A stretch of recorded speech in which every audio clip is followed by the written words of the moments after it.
Welcome सभी का। आज हम लोग जीके जीएस का सेट नंबर 6 देखेंगे। इससे पहले हम लोग सेट नंबर 5 तक कर चुके हैं। तो चलिए देर ना करते हुए पहला क्वेश्चन स्टार्ट करते हैं। फर्स्ट क्वेश्चन, भारतीय क्रिकेट टीम के पूर्व कप्तान और भारत में सबसे सफल एक दिवसीय अंतर्राष्ट्रीय कप्तान कौन रह चुके हैं? तो ये रह चुके हैं आपके MS धोनी। महेंद्र सिंह धोनी के बारे में हम लोग कुछ पॉइंट जान लेते हैं। इनका जन्म होता 7 जुलाई 1981 में। कहाँ होता? रांची, जो झारखंड में पड़ता है। झारखंड का कैपिटल है रांची। महेंद्र सिंह धोनी का फुल फॉर्म क्या है? तो इसका फुल फॉर्म है महेंद्र सिंह पन सिंह धोनी। और इसके पेरेंट्स कौन है? तो पिता है आपके पन सिंह धोनी और देवकी देवी ये आपके माता है। MS धोनी को आपका पद्म भूषण, पद्मश्री, मेजर ध्यानचंद्र खेल रत्न पुरस्कार से सम्मानित किया जा चुका है। नेक्स्ट प्रश्न चलते हैं, भारतीय संविधान का आधिकारिक आदर्श वाक्य क्या है? तो भारतीय संविधान का आधिकारिक आदर्श वाक्य है सत्यमेव जयते। सत्यमेव जयते से कुछ पॉइंट देख लेते हैं। हमारे देश का राष्ट्र चिन्ह में वाक्य सत्यमेव जयते मुंडक उपनिषद से लिया गया है। भारत देश का राष्ट्रीय आदर्श वाक्य सत्यमेव जयते है। नेक्स्ट प्रश्न चलता है, भारतीय संविधान के जनक के रूप में किसे जाना जाता है? तो डॉक्टर भीमराव अंबेडकर को भारतीय संविधान के जनक के रूप में जाना जाता है। डॉक्टर भीमराव अंबेडकर के बारे में कुछ पॉइंट जान लेते हैं। तो आधुनिक भारत का मनु आपका डॉक्टर भीमराव अंबेडकर को कहा जाता है। डॉक्टर भीमराव अंबेडकर मुंबई से संविधान सभा के सदस्य थे। इन्होंने संवैधानिक उपचारों का अधिकार यानी अनुच्छेद 32 को भारतीय संविधान की आत्मा कहा था। डॉक्टर भीमराव अंबेडकर का जन्म का बात करें तो महू मध्य प्रदेश है और प्रारूप समिति के अध्यक्ष भी आपके डॉक्टर भीमराव अंबेडकर रह चुके हैं। नेक्स्ट प्रश्न चलते हैं, लता मंगेशकर को भारत का सर्वोच्च सम्मान यानी भारत रत्न से किस साल नवाजा गया था? तो इनको दिया गया था आपका साल 2001 में लता मंगेशकर को भारत रत्न दिया गया था। लता मंगेशकर के बारे में कुछ पॉइंट जान लेते हैं। इनका जन्म हुआ था 1929 में। कहाँ हुआ था? इंदौर में हुआ था। इंदौर जो अभी मध्य प्रदेश में पड़ता है। इनकी मृत्यु हुआ था 2022 में, मुंबई में मृत्यु हुआ। और इन्हें भारत रत्न जो दिया गया था साल 2001 में, इन्हें भारत रत्न से सम्मानित किया गया था। नेक्स्ट प्रश्न चलते हैं, भारतीय रिजर्व बैंक का मुख्यालय कहाँ है यानी भारतीय रिजर्व बैंक का हेडक्वार्टर कहाँ है? तो हेडक्वार्टर है आपका मुंबई में।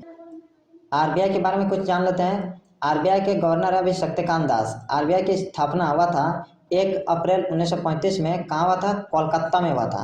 RBI के फाउंडर ये कौन है? तो ये आपके ब्रिटिश राज, ब्रिटिश जमाने में RBI की स्थापना हुआ था। और ये आपका है central bank of India, Bharat का सेंट्रल बैंक है।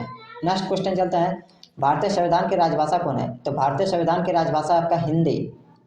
हिंदी के बारे में कुछ पॉइंट जान लेते हैं। हिंदी विश्व की एक प्रमुख भाषा है एवं भारत की एक राज्य भाषा है। जैसे वक्ता इसके 322 मिलियन है। 322 मिलियन आपके पूरे भारत में लोग हिंदी बोलते हैं। देखिए, ऑफिशियल लैंग्वेज बिहार के हैं, राजस्थान, उत्तर प्रदेश, हरियाणा और मध्य प्रदेश।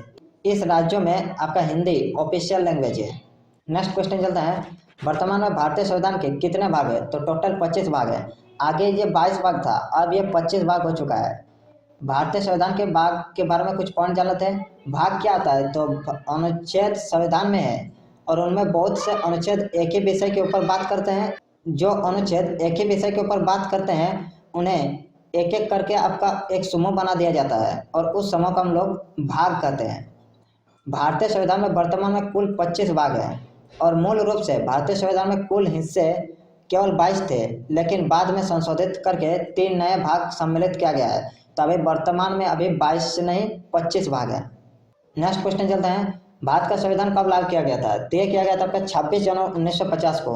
भारत के संविधान से जुड़े कुछ पॉइंट देख लेते हैं। भारत का संविधान 26 जनवरी 1950 को लागू किया गया था।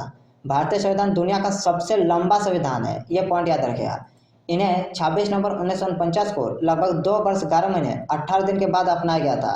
भारतीय संविधान सभा का गठन आपका कैबिनेट मिशन योजना 1946 के अंतर्गत हुआ था। भारतीय संविधान का सबसे बड़ा स्रोत क्या है? 1935 का भारत शासन अधिनियम। और भारतीय संविधान को पहली बार 1950 में संशोधित किया गया था। नेक्स्ट क्वेश्चन चलता है, भारत में उपस्थित ऊर्जा किसमें मापा जाता है? तो ये मापा जाता है आपके कैलोरी से। कैलोरी क्या होता है?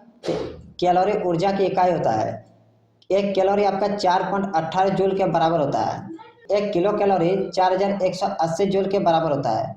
जूल लगभग 0.24 कैलोरी के बराबर होता है। और भोजन की ऊर्जा को कैलोरी से मापा जाता है।